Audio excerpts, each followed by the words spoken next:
What's going on, people? Welcome to the opposition preview. It is time to face Forest at home. Another Monday night game against Forest, like last time. But I'm joined by Wolfie here to look into the game and more. As always, drop a like, subscribe, and make sure to check out Forest Fan TV for more Forest content. Meltdowns. I don't know what's going on there, Wolfie, recently.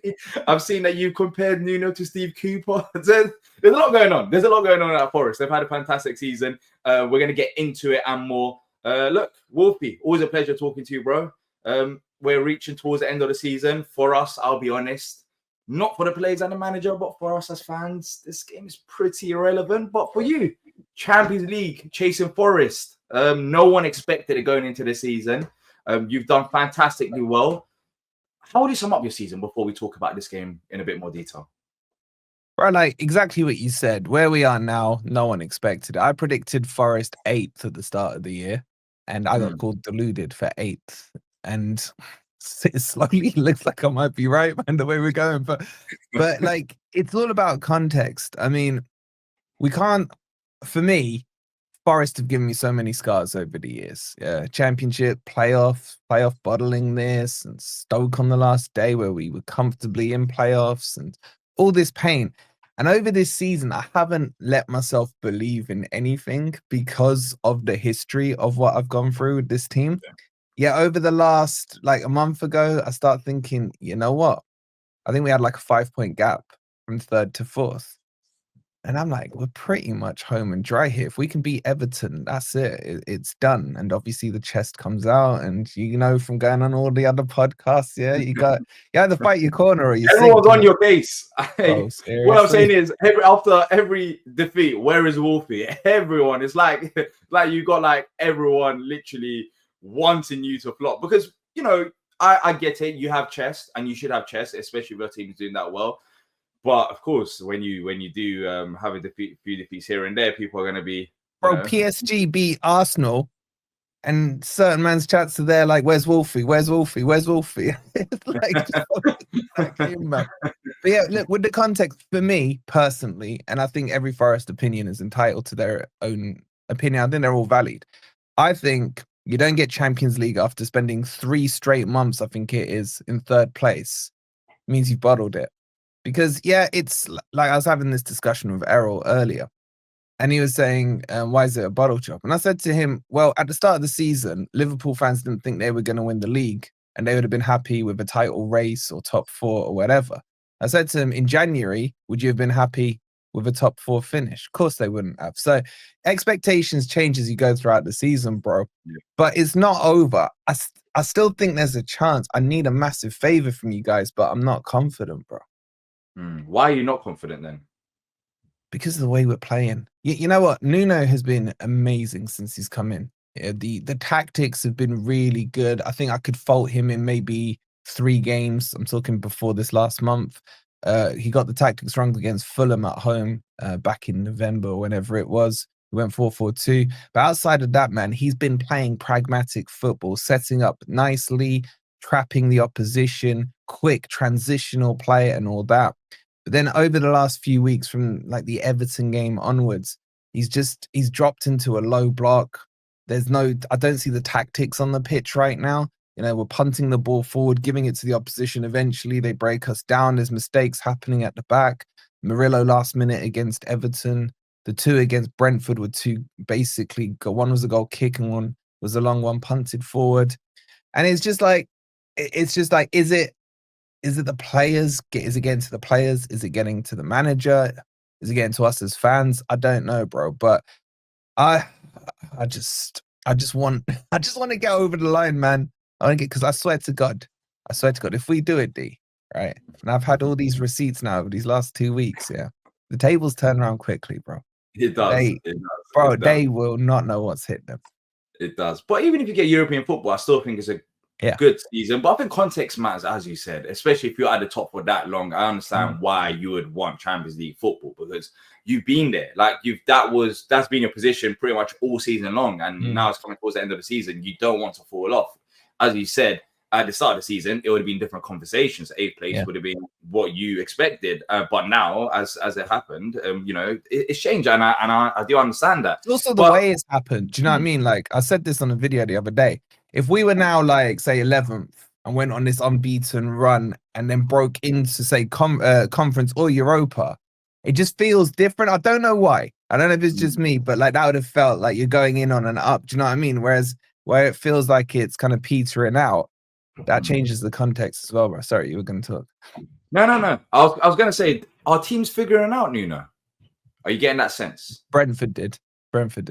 It's And what first is time it? they gave us the ball. So it's first time for ages. We're like you, we're a low possession based team. So normally we win games with 30% possession. I think we ended up with 55% possession. And we don't know how to break teams down if they're in a defensive shape in their half, kind of, saying to Forest, all right, here's the ball. You're so-called third in the league. Show us how it's done. We can't break it down. We didn't create, for me, a clear-cut opportunity. I think Alanga had a shot from the edge of the box. That was about it. And then it's down to the defense to hold strong. Now, we've been struggling defensively because Ola Ainar's been out for a while. He came back, obviously not fully match fit. And then we created 2 mistakes, man. But yeah, I think they're figuring it out. And I think where we've got teams like Brentford, like Everton, and like you coming up, teams that aren't necessarily tagged as possession-based teams, I actually think these games are harder for us than when we went to, say, I don't know, Old Trafford and beat them, Anfield and beat them. So it's, although on paper, I think our running is the easiest of the 5 or 6 teams that are gunning for the positions. The context behind that is, will the teams give us the ball? Because if they do, we're going to struggle to break them down. And I think that's what's been sussed out from Nuno. And I'm surprised it took so long for a manager to think, all right, let's give them the ball and see what they can do. And clearly not much. Yeah, because I was thinking about that as well. I think with Nuno, we've kind of seen his football in the Premier League with Wolves, a bit at Spurs as well. So it's like, I was wondering how it's going to pan out throughout the season. I was wondering if teams will figure it out. But I think you've done well to this point. But next season, maybe something to look at. I think, yeah, you do get European football. It would be absolutely shocking if you don't. You should do. But what happens after with European football plus Premier League? It's going to be, he's got experience with Wolves. To be fair, he's played in Europa League with Wolves. But investment, which I think you will do with your owners, especially your owner. It seems like he's really interested in the club and pushing it forward. I think you will do that. But next season will be interesting because do you lose a few players if you don't get Champions League spots? Are you worried about that? Not really. Like, Murillo got a new contract in Jan. I think there's all these rumors about Gibbs White going to Man City. The way I feel about him right now, and I love him, but right now he's doing my head in with his shooting. So it's like, give us the 100 mil and whatever. But that's just reactionary to how I'm feeling now. I don't think we lose a lot. It could come down to Champions League, though. If we got Champions League, and if you take Gibbs White as an example, the team is built around him. So why would he go to Man City, where, okay, they may have a better chance of winning more trophies, but what's that going to do for his game time? I think if he goes to Man City, it's because because of the England side of things. He's really passionate about playing for England, and maybe he sees that as a clearer path into England's team. But I'm not too worried about it, bro, depending on what form of Europe we get. I mean, you guys get it at the same time. And I always use, for me, Gay as the example to how football's changed. I think that was a pivotal point in the summer where Newcastle was sniffing and you guys are like, we don't need to sell. Chuck another 10 million on his price tag. Because teams that have been in the middle of the table or towards the bottom, as long as they've been in the Premier League a couple of years, are getting that Prem money.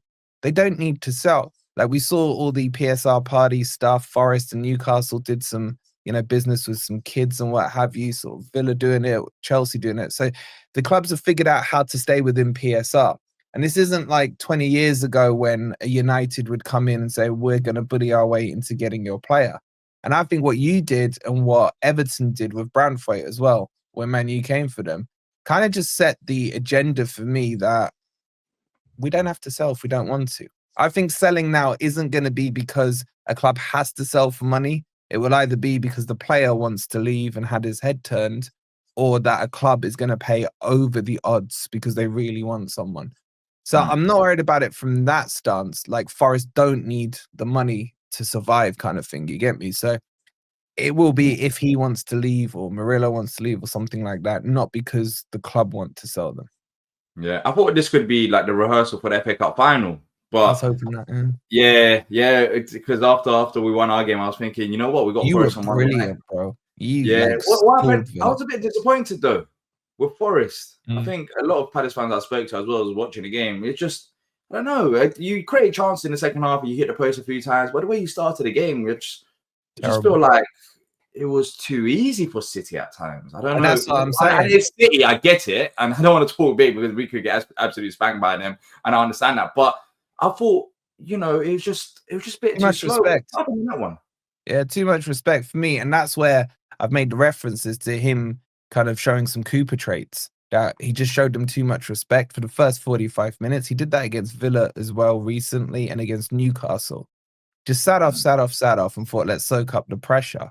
And nothing changed, bro. Like we were 1-0 down after 2 minutes and 30, 40 minutes into the game. It felt like Forest still 0-0 here by the way we were playing. It wasn't until he brought Elanga on in the second half that we started to see a bit more creativity and a lot more chances. Elanga should have scored. Gibbs White misses an open goal. But it doesn't matter. You can't give a team like City a 45-minute head start and then, feel sorry for yourselves. The fault was on Forest. We didn't have to start like that. And that's been the thing that's frustrated me over Nuno in the last couple of weeks is in some games, I just feel like he's shown the opposition too much respect. Well, I want him to come out and say, we're third, or we were at the time. Like, respect us for where we are. Let's play like we're a team in third place. I ain't saying go dominate 60% possession or whatever, but have a little swagger about you, a little chest. You know what I'm saying? And he just didn't show that. And I was hoping he would have learned from that going into the Brentford game, but it just felt like there was a bit of hangover to it. The players looked tired. But yeah, I looked at the way you played against Villa and I thought you absolutely schooled them. And you didn't have possession in that game. They did. Do you know what I mean? But the way you guys were counter-attacking in that game was what we'd been doing all season, which is what I've given Nuno credit for all season. There's a lot of similarities between his style and Glasner's style in terms of their philosophies. And I just think Glasner is doing a cracking job right now towards the end of the season. He was messing up at the start, whereas Nuno was doing brilliantly for 2/3 of the season. There's just been a few cracks appearing in this final kind of run-in.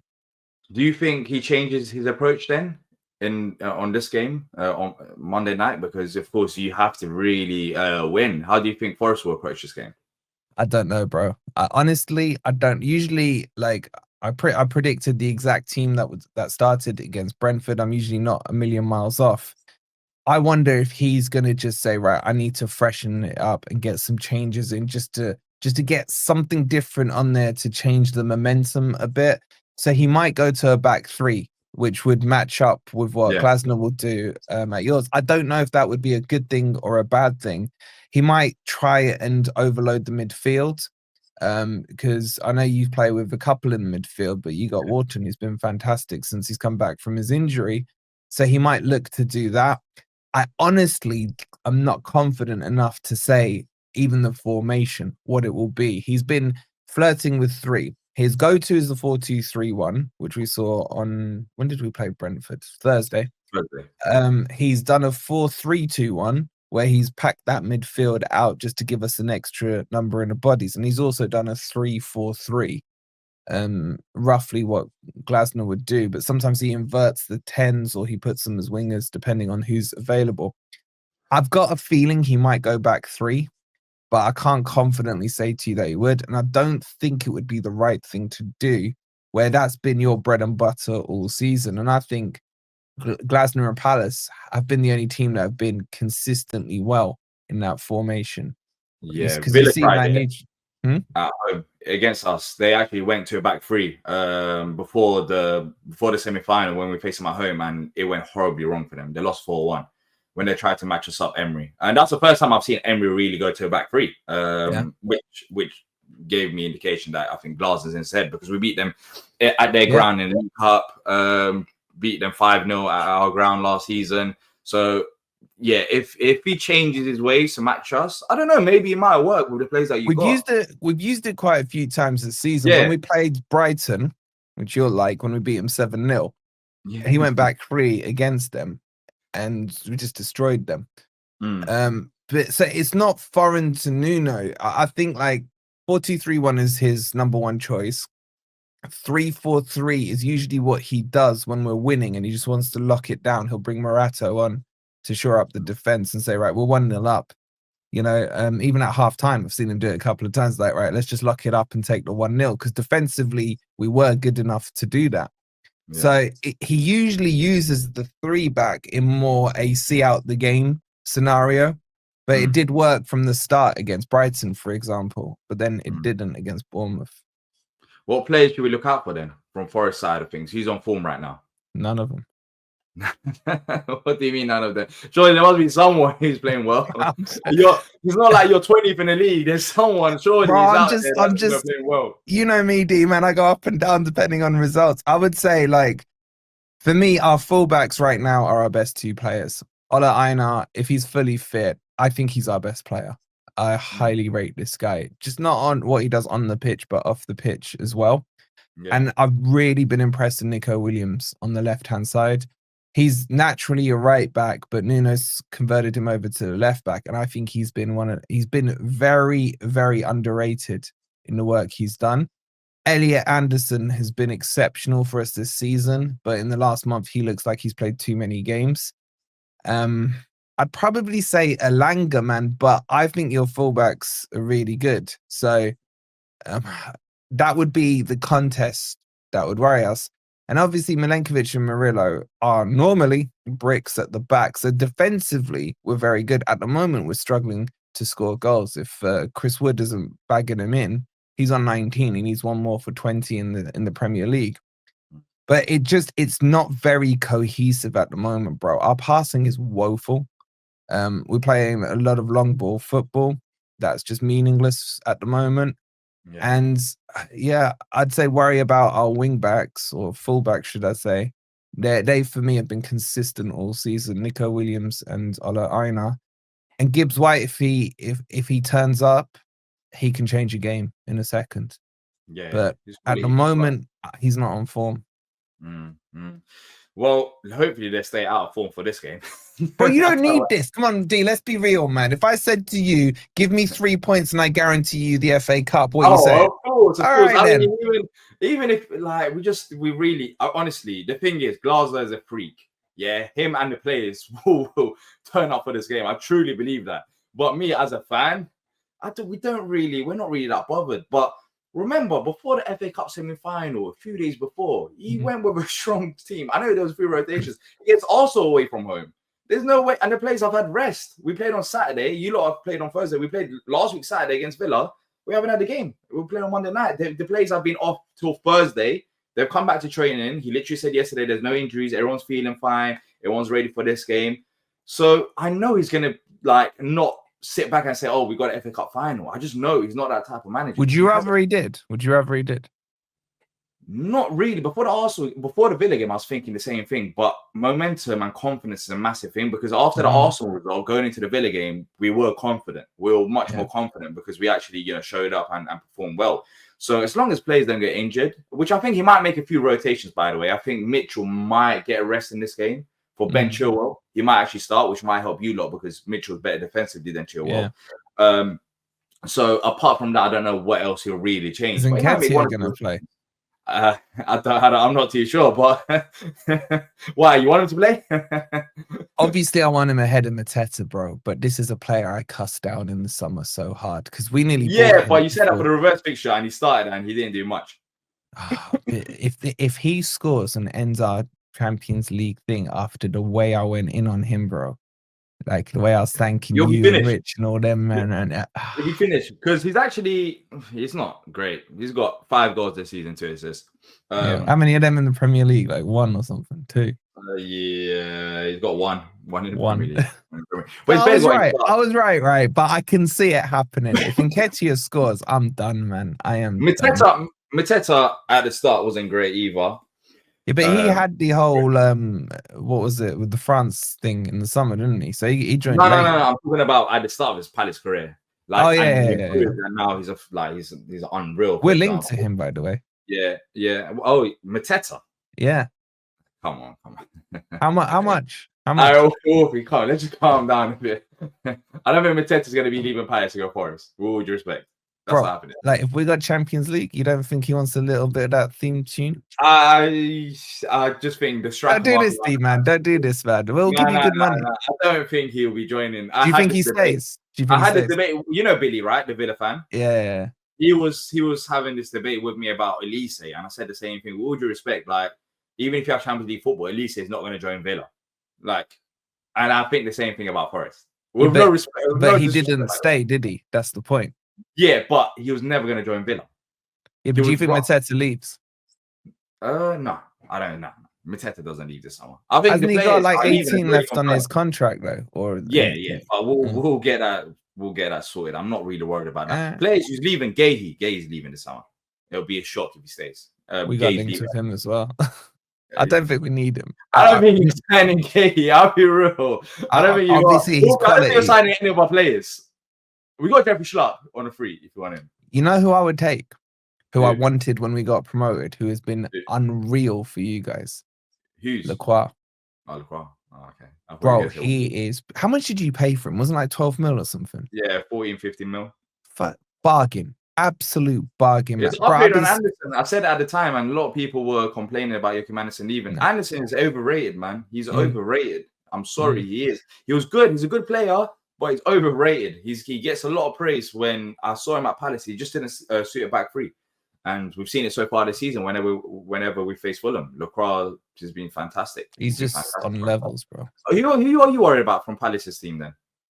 I'd say Lacroix for me. I think he's been one of your best players of the season. I like your right wing back, Muniz. I think he's brilliant. Yeah. Who else? I like a lot of your team, bro. I think a lot of your players get into my team. I rate them that highly. I really like you. Then Nuno. Then has Nuno overachieved then? Yeah, definitely.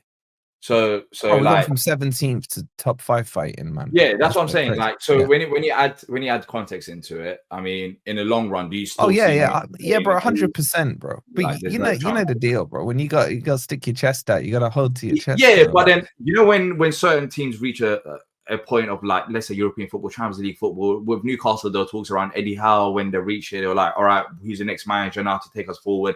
Is there any conversations like that with Nuno, or is it just like the club, from the guys I know in the club absolutely love him. Everyone listens to every word he says. He's got the club well organized.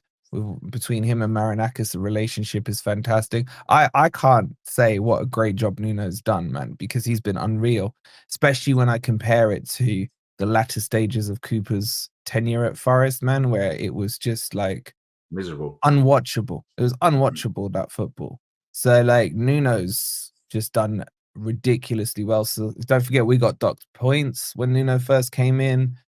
He kept us up, and then to move from 17th to wherever we finish this season is unreal. But I still think the qualities, I think it would be one hell of a combined 11 if you did a Palace and a Forest team.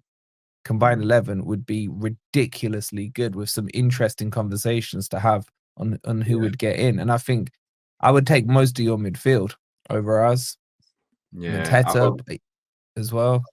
Yeah, I'll probably go with your. Who would I pick? I wouldn't pick Chris Wood over Mateta. Yeah, no, I'd take Mateta over Chris Wood. Yeah, even though Wood scored more goals, I just think Mateta has a better all-round game. I think it depends as well. I think Gibbs White, I'll take 100%. You know who I really like is Sarr. I think Sarr's that's what I'm saying. That's what I'm thinking right now. Sarr's been great for us. Sarr's been great for us. But there's not too many weaknesses. The one I wouldn't take is that goddamn Derby reject. You know what Will is? Screw that guy, man. And the definite keeper I would love to see progress in your team is the most underrated keeper in the Premier League, bro. Matt Turner. Because like, if you want to buy him, well, you'll see a load of him because he's coming back to Forest. Don't worry, in about a few months' time. I'm saying you should buy him, man, because you got our other keeper in the sticks, Dean Henderson, and I'm just saying, man. What do you think about Henderson? Henderson for me is a good keeper, but his distribution at Forest was appalling. Like the amount of times he would just kick it straight into touch and stuff like that. What I liked about Henderson was his connection with the fans and the fan base. He's brilliant at that, man. He's brilliant at that. Yeah, he's donated. He's a good penalty stopper. He's just all round. I just like him as a person. Do you get Yeah, me? yeah. And I think he's a decent keeper. I don't think he commands his goal as well as some other keepers, but I just think he really cares wherever he's playing. He really cares. If he can work a bit more on his kicking, I don't know if it's improved at Palace since he's Not left, too bad. but Yeah. yeah, he It's not just too he used to. Again, it could be down to the star, but his kicking for me was the weakness. I'm not saying he was as bad as Matt Turner, but that was his weakness. But the rest of his game, I love. Matt Turner's one of the worst keepers, and I've seen a lot of crap keepers at Forest I've ever seen. He's so bad, bro. He's so bad. I was talking about kicking. I was talking about everything. Everything, bro. The mistakes he made last season in goal for us were some of the worst footballing mistakes I've ever seen in my life. He We nearly beat cost Villa. us relegation. We beat Villa with Matt Turner away from home in the League Cup earlier in the season. I mean, that tells you everything you need to know about how bad a bogey team you are to Villa if you did that. Bro, he's so bad and he thinks he's good. He didn't start playing football, I think, till he was 14, 15.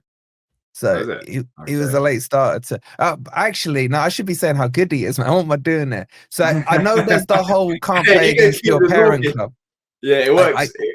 It works look, for us. I'm sure I can put a call into Marinakis and I can say to him to tell, Parish, listen, about that loan clause, yeah, don't worry about it. Let him play against his parent club. Let him do it. Let him show rest love. We're at the end of the season now. Let's just show some love. Let's just let everyone just play. Forget about no clauses and this and that. Nah, but I think Turner will be going back to you lot. I wonder what we're gonna do with that. Maybe end up buying him, but I reckon there's a bigger chance of him returning than us buying. We'll pay you. Yeah, you'll pay us. Let's move on to score predictions. What are we saying? How you feeling? You haven't sounded confident, but not good, bro. Not good. 0-0. No. These are two low base possession teams. If the ball just stayed on the the kickoff spot, I wouldn't be surprised, bro. Just leave I think but I think we do press though. We press at the right moment. Even if you look at the first goal that Eze scored, Sal's pressing Villa. Yeah, we don't press. We don't press. That's the thing. We press at the right moments. Like we have our triggers depending on the game. So certain games we're not possession based team. I'm not saying that, but it's like we're not sitting back for the sake of sitting back. We have our moments to press, and if it works, it works. Of course, if it doesn't, it doesn't. But yeah. So I want to 1-0. I'm going to say 1-0, but I don't want to sound confident. But I can see the only things I got in my favor is I don't think you've beaten us since we've been back up. I think we've beaten you twice and drawn. I think we've drawn all our games at Selhurst Park off the top of my head because we had the party on the last day. When we survived a couple of years ago, I think we drew 0-0 with you last season. That was one of Cooper's few games or one of his last games there. And then we beat you 1-0 this season. Dean Henderson gave us a little helping hand with Chris Wood. Yeah, Caliber headed it down. Yeah, I remember that game was terrible. But at that point of the season, was still terrible. Yeah, you were going through what you were going through. So that's my best omen. The other thing is maybe you guys one eye on the cup final. But just don't screw us over in that cup final, bro.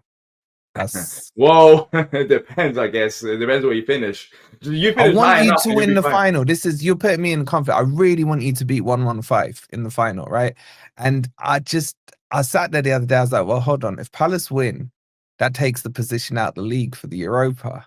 If we don't finish 7th, we get conference. I can't deal with conference. After all the checks that you'll be showing as well. You can't go from Champions League to Conference League. Not as a bad thing. You still take it. Like, watch your team play. Yeah. Like, once the dust settles, fine. Yeah, but so I want you to win it. So give us the 3 points here. So come, the final on the 18th of May, whatever it is, I'm fully behind you guys, and I haven't got that lingering doubt in the back of my mind, bro. So yeah, don't screw us. Yeah, let's see. Look, check out Forest Fan TV for great Forest content, watch along, reactions, ratings. Hopefully, Wolfie doesn't call us a championship side if we do win. There's been a few teams recently that's been called a championship side. But as always, like, subscribe, and until next time, up the pack.